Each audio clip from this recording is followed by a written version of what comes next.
स्वागत है आपका हमारे चैनल वनडे एग्जाम फाइट में। हम लोग जो है पिछले वीडियो में स्टूडेंट हम लोग जो है माउंटबेटन योजना और जो है जून योजना के बारे में जो है विस्तार से हमने पढ़ा था और आपको हमने विस्तार से बताया था कि संविधान सभा गठन होने के बाद जो है माउंटबेटन योजना 3 जून 1947 को, जिसको जून योजना भी कहते हैं, भारत में माउंटबेटन के द्वारा लाया गया और उसमें जो प्रस्ताव रखे गए थे उसके बारे में विस्तार से हमने चर्चा किया। अब आपका जो इम्पॉर्टेंट बिंदु है वो है भारतीय स्वतंत्रता अधिनियम 1947।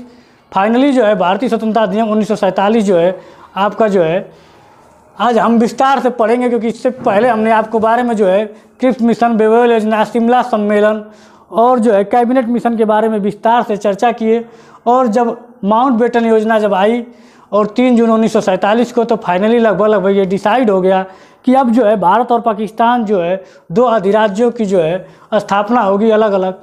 तो उसी के बाद जो है ये डिसाइड होने के बाद जो है 1947 का भारत स्वतंत्रता अधिनियम के बारे में अब जो है विस्तार से हम लोग आज पढ़ेंगे, देखेंगे। भारतीय स्वतंत्रता अधिनियम 1947 माउंटबेटन योजना के अनुसार 4 जुलाई 1947 को ब्रिटिश संसद में प्रस्तुत किया गया, जो 18 जुलाई 1947 को स्वीकृत हो गया।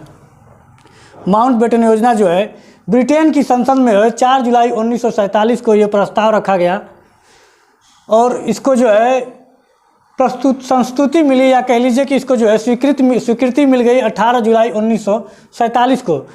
मतलब ब्रिटेन की संसद में जो है 4 जुलाई 1947 को जो है जो माउंटबेटन योजना थी उसको जो है उसके जो क्या क्या प्रस्ताव थे उसके अंतर्गत जो है उसको जो है ब्रिटेन की संसद में रखा गया और 18 जुलाई को जो है 1947 को जो है ब्रिटेन की संसद से जो है इसको पास कर दिया गया। ब्रिटेन के जो है जानकार कहते हैं कि ब्रिटेन की संसद में इतना महत्वपूर्ण विधेयक जो है इतने कम समय में शायद ही कभी इतिहास में जो है इतने जल्दी में पास किया गया था। तो फाइनली जो है ब्रिटेन की संसद से पास हो जाता है कि माउंटबेटन योजना जो लाए थे उसमें जो प्रस्ताव था उस प्रस्ताव को हमने विस्तार से आपको समझाया है। उनके द्वारा जो है माउंटबेटन योजना के आधार पर ही जो है भारत के 2 राज्यों को बनाने की स्थापना करने के लिए जो है सहमति मिली और माउंटबेटन योजना पे ही कांग्रेस और मुस्लिम लीग दोनों जो है सहमत हो गए थे। तो अब जब देखेंगे कि 1947 के स्वतंत्रता अधिनियम की जो मुख्य बातें क्या थी। 15 अगस्त 1947 को भारत और पाकिस्तान दोनों स्वतंत्र अधिराज्य की स्थापना 1947 में स्वीकार कर लिया गया। 1947 के अधिनियम में स्वीकार कर लिया गया कि 15 अगस्त 1947 को भारत और पाकिस्तान 2 स्वतंत्र राष्ट्र जो है की स्थापना हो जाएगी। प्रत्येक अधिराज्य में गवर्नर जनरल होगा जिसकी नियुक्ति इंग्लैंड के सम्राट करेगा। यहाँ पर आप देख रहे हैं कि 1947 के अधिनियम में साफ कह दिया गया था कि जो है दोनों ही राज्यों में जो है एक गवर्नर जनरल होगा जिसकी नियुक्ति जो है कौन करेगा, इंग्लैंड का सम्राट करेगा। दोनों राज्यों के संविधान निर्मात्री सभाओं को अपने राज्यों के लिए संविधान बनाने का अधिकार होगा। कहने का तात्पर्य है कि दोनों ही राष्ट्रों के लिए, पाकिस्तान और भारत दोनों के लिए ही इनके जो है संविधान सभाओं के जो संविधान निर्मात्री होंगे वो अपना अपना संविधान अलग अलग बनाएंगे। दोनों देशों के लिए अलग अलग संविधान का गठन होगा। संविधान सभा का जो पहले गठन हो चुका था, अब पाकिस्तान के बंटवारे के बाद जो है अब दोनों ही राष्ट्रों के लिए अलग अलग संविधान का गठन होगा। वर्तमान संविधान सभा ही नए संविधान बनाने एवं लागू होने तक विधानमंडल के रूप 1935 के एक्ट के तहत जो है कार्य करेगी। कहने का तात्पर्य है कि जब तक संविधान बनकर तैयार नहीं हो जाएगा दोनों राष्ट्रों का, तब तक 1935 का जो एक्ट है उसी के रूप में जो है दोनों ही राष्ट्र जो है कार्य करेंगे। दोनों अधिराज्यों की सीमाओं के निर्धारण करने के लिए सीमा आयोग, पंजाब और बंगाल सीमा आयोग का गठन किया गया, जिसके अध्यक्ष जो है सर रेडक्लिफ थे। कहने का तात्पर्य है कि भारत और पाकिस्तान की सीमाओं का निर्धारण करने के लिए जो है 2 सीमा आयोग का गठन किया गया, एक पंजाब सीमा आयोग गठन और एक बंगाल सीमा आयोग का गठन किया गया। और उसके अध्यक्ष किसको नियुक्त किया गया, सर रेडक्लिफ। यही सर रेडक्लिफ है जो भारत और पाकिस्तान के बंटवारा किए और उसकी सीमा का निर्धारण किए। इसीलिए जो है उनके आज जो है भारत और पाकिस्तान की सीमा रेखा को हम जो है सर रेडक्लिफ के नाम से ही जानते हैं।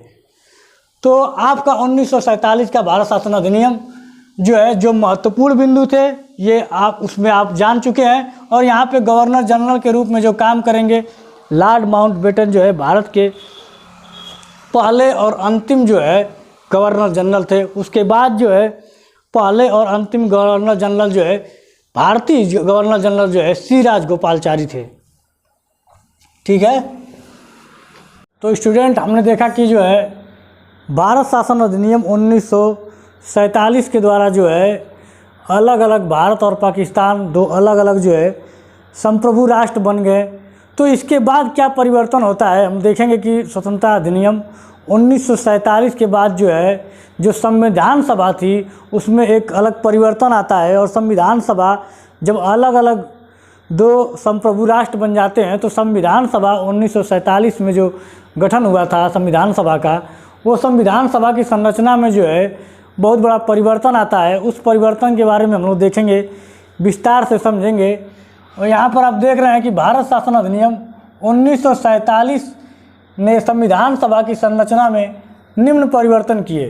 कहने का तात्पर्य है कि जो भारत शासन अधिनियम 1947 आया उसके द्वारा जो है भारत और पाकिस्तान दो अलग अलग जो है संप्रभु राष्ट्र बन गए। उसके बाद संविधान सभा का जो गठन हुआ था उनकी जो सीटें थी उन सीटों में जो है 90 सीटें पाकिस्तान वाले क्षेत्र में चली जाती हैं। तो उसके संविधान सभा की संरचना में जो है बहुत बड़ा परिवर्तन आता है। तो उसी को हम यहाँ जो है क्रमशः देखेंगे कि उस संविधान सभा में क्या क्या परिवर्तन आता है। तो आप देख लीजिए यहाँ पे 1947 में संविधान सभा की संरचना में निम्न परिवर्तन किए गए, जैसे कि संविधान सभा को पूर्ण रूप से संप्रभु निकाय बनाया गया। कहने का तात्पर्य है कि जो संविधान सभा का जो गठन किया गया था उसको पूर्ण रूप से जो है संप्रभु निकाय बनाया गया। संप्रभु निकाय का तात्पर्य यह है कि दोनों ही राष्ट्रों के लिए जो है एक ऐसा राष्ट्र जो अपना संविधान स्वयं बनाए, और इसके जो निर्माता हैं संविधान बनाने वाले वो ब्रिटिश काल से जो चले आ रहे थे नियम कानून उनमें परिवर्तन कर सकते हैं, उनको समाप्त कर सकते हैं। अब इनको एक जो है संविधान सभा को जो है एक संप्रभु निकाय बना दिया गया था। मतलब ये किसी के दबाव में नहीं था, ब्रिटिश के या देसी रियासतों या किसी के कह लीजिए कि दबाव में नहीं था। संविधान सभा स्वतंत्र थी और ये जो है ब्रिटिशर्स के जो बनाए हुए संविधानिक कानून थे उनको समाप्त कर सकता था, उनको परिवर्तन कर सकता था। उसी को कह रहा है कि संविधान सभा में पूर्ण रूप से जो है संप्रभु निकाय बनाया गया। और जो है संविधान सभा जो है उसमें जो पहले से चले आ रहे 1935 के शासन अधिनियम, 1947 के शासन अधिनियम, उनमें जो है परिवर्तन कर सकता है या उनको जो है पूरी तरह समाप्त कर सकता है। अपने लिए संविधान सभा का जो निर्माण कर रहे थे। तो यहाँ पर संविधान सभा एक विधायिका के रूप में विधायिका भी बन गई। कहने का तात्पर्य है कि यहाँ पे जो संविधान सभा है वो एक विधायिका के रूप में भी कार्य करेगी। अब संविधान सभा के कार्य, जो संविधान सभा जो बनी थी उसके क्या कार्य थे, उसके दो मुख्य कार्य हो गए थे। एक तो स्वतंत्र भारत के लिए संविधान बनाना। कहने का तात्पर्य है कि जब 1947 का भारत शासन अधिनियम लागू हुआ और दो अलग अलग राष्ट्र बन गए, संविधान सभा का जो गठन हुआ था उनमें सीटों का बंटवारा हो गया। तो अब जो नई सीटें बनी और जो क्योंकि जो पाकिस्तान की मांग कर रहे थे मुस्लिम लीग वो अलग चले गए, तो अब जो कांग्रेस के लोग थे इन्होंने संविधान सभा का जो गठन किया, उनकी जो सीटें थी उनके द्वारा जो है संविधान सभा का जो गठन हुआ। तो संविधान सभा जो है अब विधायिका के रूप में भी कार्य करने लगी। तो संविधान सभा के सामने दो चुनौती आई। पहली चुनौती ये थी कि अभी देश हाल ही में जो है बंटवारे की पीड़ा से गुजर रहा था, हाल ही में भी देश का बंटवारा हुआ था और इनको जो है अपने देश के लिए जो है संविधान का निर्माण करना था और साथ ही साथ जो अपने देश के लिए जो है जो देश वर्तमान में चल रहा था उसके लिए सामान्य कानून भी बनाना था। तो कह रहे हैं कि संविधान सभा जो है दो रूपों में काम कर रही थी। जो उसकी बैठकें थी वो दो रूपों में काम कर रही थी, एक तो संविधान सभा के रूप में भी और दूसरी विधायिका के रूप में भी कार्य कर रही थी। तो यहाँ पर हम लोग देखेंगे संविधान सभा के कार्य। यानी कि स्वतंत्र भारत के लिए जो संविधान बनाना, एक तो संविधान सभा का जो काम था संविधान बनाना, और दूसरा देश के लिए जो है सामान्य कानून लागू करना, क्योंकि वर्तमान में जब तक संविधान बन नहीं जाता है तब तक जो है जो सामान्य कानून ज़रूरत के हिसाब से, क्योंकि 1935 के शासन अधिनियम के द्वारा कानून तो चल ही रहे थे और उसमें जो भी ज़रूरत पड़ेगी सामान्य कानून जो है संविधान सभा बना सकती थी। इसके दो काम थे। स्वतंत्र भारत की उसी रूप में कह लीजिए कि पहली संविधान सभा थी जो एक संसद के रूप में कार्य कर रही थी। स्वतंत्र भारत की पहली संसद बन गई थी, जो संविधान सभा थी अब एक तरह से संसद के रूप में कार्य कर रही थी। और संविधान सभा की जो बैठकें थी वो विधायिका और संविधान सभा के रूप में दो तरह से काम कर रही थी। जब ये विधायिका के रूप में काम कर रही थी तो इसकी अध्यक्षता जो है जीवी मावलंकर साहब कर रहे थे, और जब यही संविधान सभा के रूप में काम कर रही थी तो इसकी अध्यक्षता जो है डॉक्टर राजेंद्र प्रसाद कर रहे थे। और यही स्थिति विधायिका और संविधान सभा दोनों जो है दोनों रूपों में जो संविधान सभा काम कर रही थी, ये कब तक काम करती है? 26 नवंबर 1949 तक, जब तक कि हमारा संविधान बनकर जो है तैयार नहीं हो गया तब तक जो है इसी रूप में जो है संविधान सभा काम कर रही थी।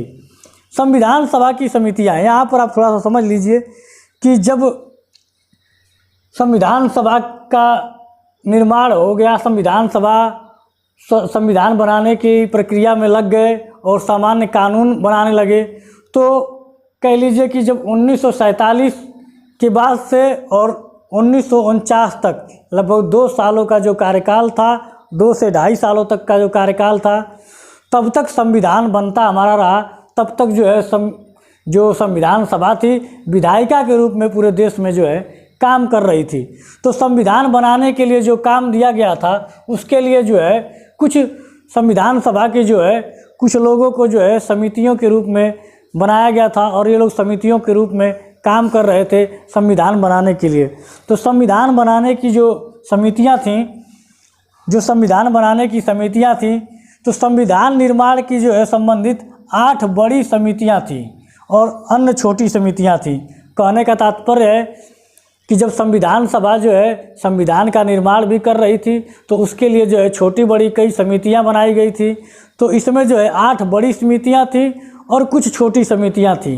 तो जैसे कि संघ समिति, जिसके अध्यक्ष जो है पंडित जवाहरलाल नेहरू, संघीय संविधान समिति जिसके अध्यक्ष सरदार वल्लभ भाई पटेल, उसी तरह प्रांतीय विधान समिति, प्रारूप समिति जिसके अध्यक्ष जो थे डॉक्टर BR अम्बेडकर जी, उसी तरह जो है मौलिक अधिकार और अल्पसंख्यक परामर्श समिति, ये कई बड़ी समितियां बनाई गई। ये समितियां क्यों बनाई गई? संविधान का निर्माण करने के लिए। एक तो विधायिका के रूप में काम कर रही थी और दूसरा संविधान बनाना था, दोनों जिम्मेदारी संविधान सभा के ऊपर थी। तो समितियों के रूप में जो लोग पढ़े लिखे कुछ विद्वान लोग थे उनको जो है कई ग्रुपों में बांट दिया गया ताकि अच्छा से अच्छा संविधान हमारा बनकर तैयार हो सके। तो इतनी समितियां 8 बड़ी और छोटी भी कई समितियां बनाई गई थी। आपसे एग्ज़ाम में जो है इन समितियों के अध्यक्ष के बारे में नाम पूछ लेता है कभी कभी एग्ज़ाम में, तो आप इसको याद रखिएगा।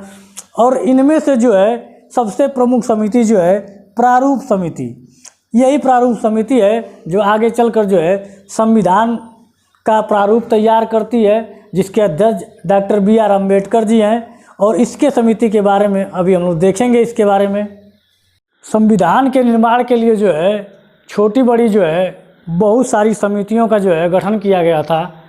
उसमें जो है प्रारूप समिति जो है बहुत ही महत्वपूर्ण समिति थी, और फाइनली प्रारूप समिति ने जो है संविधान का जो है निर्माण किया, और जिसकी अध्यक्षता जो है डॉक्टर BR अम्बेडकर जी कर रहे थे।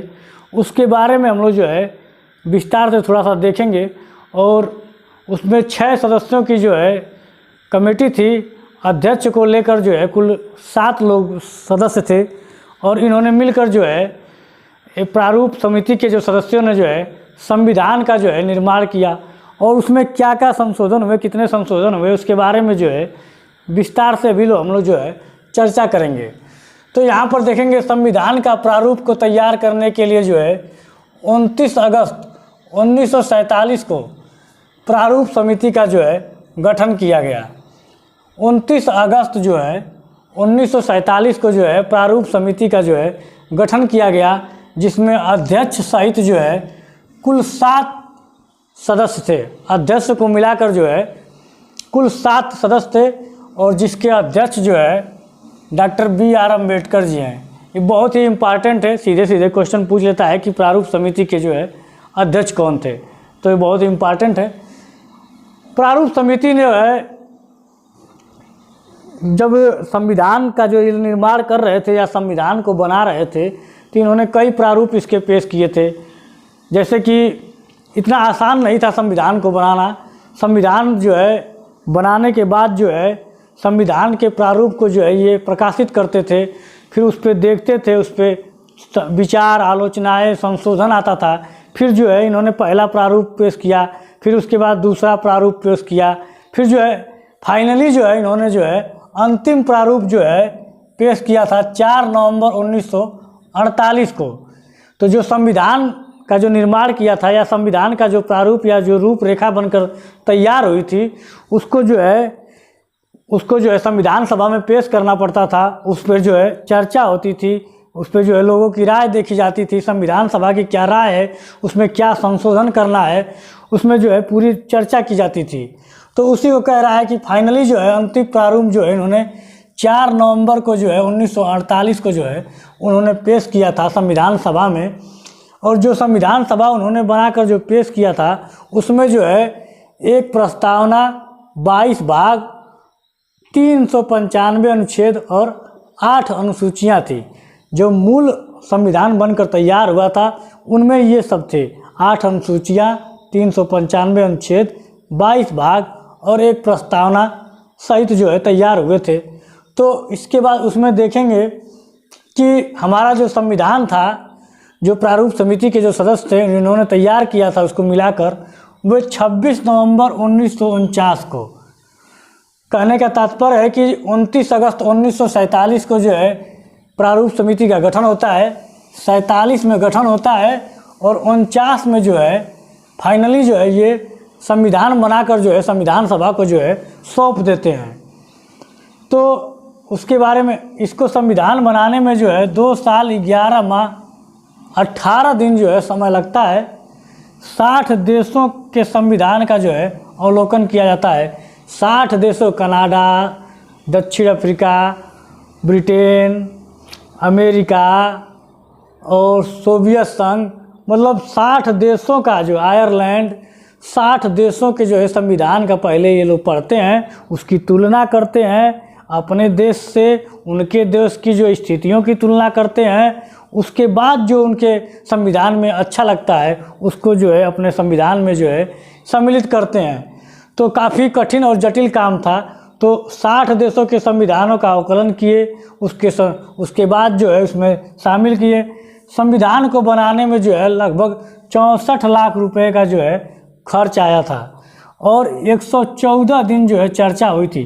संविधान बनकर जब तैयार हुआ तो संविधान सभा में पेश किया गया तो लगभग उस बनाए हुए प्रारूप पे 114 दिन चर्चा किया गया था कि क्या सही है, क्या गलत है, क्या संशोधन करने की ज़रूरत है। और 24 जनवरी 1950 को संविधान सभा की जो है अंतिम बैठक हुई थी। संविधान सभा की जो अंतिम बैठक है, एग्ज़ाम में पूछा है कई बार, इम्पॉर्टेंट है ये। संविधान सभा की जो अंतिम बैठक कब हुई थी? 24 जनवरी 1950 को। और फाइनली जो है 26 जनवरी 1950 को जो है संविधान जो है पूर्णतः जो है पूरे देश में लागू कर दिया गया। उसमें जो है 299 सदस्यों में से 284 सदस्यों ने जो है, जब संविधान बनकर हमारा तैयार हुआ तो फाइनल जो है संविधान सभा में कुल 299 सीटें थीं। लेकिन उस दिन, जिस दिन संविधान जो है लागू किया गया, उस दिन केवल संविधान सभा में 284 सदस्य थे और 284 सदस्यों का ही हस्ताक्षर किया गया। संविधान सभा में कुल जो है 15 महिलाएं शामिल थी। बहुत ही इम्पॉर्टेंट क्वेश्चन है, कई बार एग्जाम में पूछा हुआ है कि संविधान सभा में कुल कितनी महिलाएं शामिल थी? 15 महिलाएं थीं और जिनमें से 8 महिलाएं ने उस समय जो है 8 महिलाओं ने केवल हस्ताक्षर किया था, बाकी लोग जो है अनुपस्थित थी। और 7653 संशोधन प्रस्ताव आए थे। जब संविधान बनकर प्रारूप तैयार हुआ था और संविधान सभा में जब प्रस्तुत किया गया था तो लगभग 7,653 संशोधन करने के प्रस्ताव आए थे, जिसमें से वास्तव में अगर देखा जाए तो 2,473 प्रस्ताव पर ही चर्चा हो पाया था।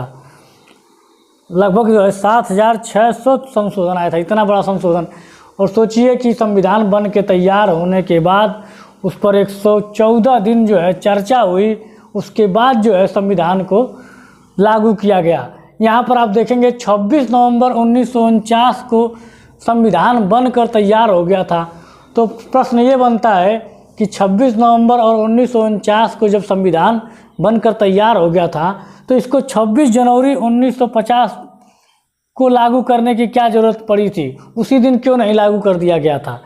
तो उसका एक सीधा सा जवाब है कि 26 जनवरी 1930 को जो है पहला स्वाधीनता दिवस जो है, कहने का तात्पर्य है कि 26 जनवरी को 1930 में ही जो है देश के जो राष्ट्रवादी और देश के जो लोग थे स्वाधीनता के रूप में जो है घोषित कर चुके थे